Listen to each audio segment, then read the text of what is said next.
Hey guys, this is Comic Uno, and today I'm doing a review for Young Justice issue 24, which is the second to last issue for this series, this tie-in, which is a really great tie-in series, which I always recommend to people. If you like the show and you want to get into comics, this is actually a really great tie-in, and I feel like it doesn't repeat itself like a lot of other tie-ins, just repeating what you see on TV. It actually gives you an in-depth story that you won't get on a show, but it won't affect the people that are watching the show. It just gives you a little bit more in-depth of different stories, so that's what I really like about the series. I'm sad to see this go. But before I start talking about this issue, I have two reviews that I usually do on Comic Uno that I did on Dark Avenger Inc. this week, which were Green Lantern New Guardians, issue 16, and Young Avengers, issue 1, which was the big Marvel Now title, which definitely have a lot to talk about. So go check out Dark Avenger Inc. in the description below. There'll be a link for Dark Avenger Inc. That way go check out those reviews. But let's talk about Young Justice, issue 24.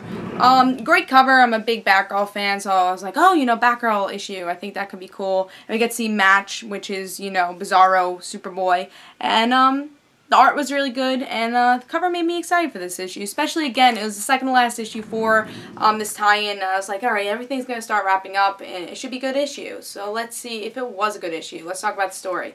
There's a lot of story actually going on with this. We get to see Year Zero, which we get to see this big announcement thing happening, and Miss Martian and Superboy are teaming up, and that's been happening throughout this whole entire story arc. We also get the present time where Batgirl is trapped, and other Plastic Man, other superheroes are trapped in Metropolis with this dome. You can actually see that in this. It's like this dome, this alien dome that no one can get out of. So they are fighting Match, you know, Superboy, Bizarro Superboy. We also get to see Superboy, now in present time, with the Justice League, who are trying to fight this crystal monster, which that's been going on also, which I haven't been, you know, humongous fan of that story. This portion of the story, I think they're trying to reclaim their name, and they're trapped right now. That was kind of been boring for the story arc, or, yeah, for the Soul Invasion story arc. We also get the Blue Beetle when he is recruited. We didn't get to see that on the show, but we get to see him recruited. You know, Wonder Girl and Zatanna are talking him. And that was definitely interesting to see what they say, and say, oh, this is how, you know, Young Justice connected in Justice League. And see how regular civilians don't know really the Young Justice team. So it's interesting to see what, again, the civilians of the world know about the Young Justice team, which really isn't that much.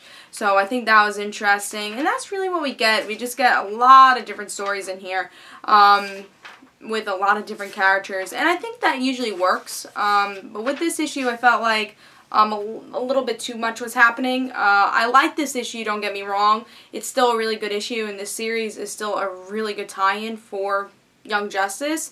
And I'm really upset that it's getting canceled, and I think that's why they crammed so much into this, because it was a 6-part story. They weren't getting any more story, but they had more to tell. So I think that's why this story was a little disappointing. But I think, again, too much going on, but it was still a good story. I think the Blue Beetle story was really interesting to see how he gets recruited. The only disappointment I had was there's one interesting story that's been going on through all the parts, was how Artemis gets invited to Robin's party in Year Zero, and I was really still interested in that, because you get to see in the show that they have this friendship, and it has to do with Gotham High, and you don't know exactly how they formed that friendship. Like, you always knew, like in season 1's, like, Robin always knew Artemis went to his school, and they had this friendship. Artemis was clueless. So I felt like they were going to have that gap and, you know, talk about that. And I think maybe in part 6 they will, but they skipped it in this part, which is a little disappointing, because I felt like I was connected to that story the most.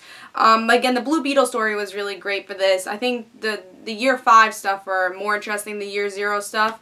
I think there's more story with the Year 5 stuff in this, but it's still interesting tie-in. I think it's just a mediocre issue, but still worth picking up. It's a 3.5. Again, a lot of stuff going on, but it's understandable why, because it is getting canceled. But really, I think you should pick it up if you've been following it, because I think a lot of this story is going to be continued in part 6 and wrap everything up, which should be very interesting to see how all these stories wrap up, because there is a lot of story going on. I'm very excited to see part 6. Again, very upset to see this series go, but again, I think you should pick it up and give it 3.5. I don't think it was, you know, mind-blowing, but it's definitely worth picking up. for some Young Justice feel that you don't get on the TV show. And again, if you're not picking up this tie-in, I still recommend picking up issue 1 through 24 because they're all really great issues in their own way and really gives you in-depth story that you don't get in the TV show. And I think if you watch season 1, you can pick up those issues and like, oh, this brings back memories and new stories of season 1. And with this story arc, get new stories of the season we're watching now. So it's an interesting series. I give it 3.5, and hope you guys enjoyed this Comic Uno. And guys, don't forget to follow me on Twitter for Comic Uno and the Ren situations. And I'll see you guys later. Hope you guys enjoyed. This is Comic Uno. Bye, guys.